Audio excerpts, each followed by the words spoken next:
গণমানুষের কথা তুলতে ধরতে যে যদি আমার মৃত্যু হয়, সেই মৃত্যু আমার জন্য গৌরব, আমার জন্য সৌভাগ্যের। মানবতার কল্যাণে সত্য প্রকাশ করে যাচ্ছি এবং মৃত্যুর আগ পর্যন্ত করব।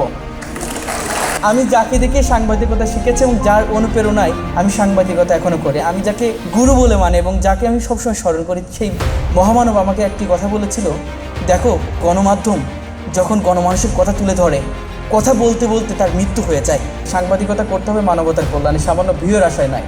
এই জন্য আমরা সবসময় একেবারে শিকড়ে মূলে ঢুকে আমরা মানুষের কথাগুলো তুলে ধরি, মানুষের হৃদয়ে কম্পিত হয়ে ওঠে আমাদের প্রতিবেদন, আমাদের কন্টেন্টগুলো দেখে।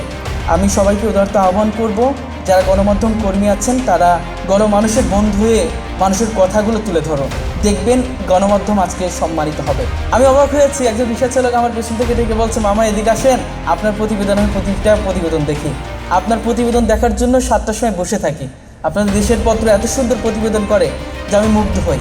একজন রিক্সা চালকের কথা, আমি ওনার কাছে মনে করি এটা আমার সবচাইতে বড় একটি পাওয়া। আমি সর্বশেষ কথা বলবো যে আপনি দেখেন না, আজকে গণমাধ্যম সবচেয়ে অবহেলিত, রাষ্ট্রের 4র্থতম স্তম্ভ নয় গণমাধ্যম? আপনার কি মনে হয় সেই 4র্থতম স্তম্ভ আমরা আছি? অনেকে দেখলে গালাগালি করে, আমি দেখি, আমরা এক জায়গায় যাচ্ছি গালাগালি করে, যে আসতে উল্টো পাল্টা করবে। কিন্তু বিশ্বাস করেন, গণমাধ্যম কিন্তু ওই মানুষের কথাই তুলে ধরে, ওই মানুষের শিকড়ে যে তাদের মনের কথাগুলো তুলে ধরে। তাদের বন্ধু আমরা, কিন্তু তাদের শত্রুতে পরিণত হয়েছে। কারণ কি? একটা পক্ষকে নিয়ে আরেকটা পক্ষের কথা, আরেকটা পক্ষ নিয়ে আরেকটা পক্ষের কথা, অর্থাৎ স্বতন্ত্র জায়গা আমরা নাই। সেই জায়গা থেকে আমি বলতে পারি, দৈনিক দেশের পত্র একেবারে বেরিয়ে এসেছে। আমরা একেবারে মানবতার কল্যাণে সত্য প্রকাশ করে যাচ্ছি এবং মৃত্যুর আগ পর্যন্ত করব।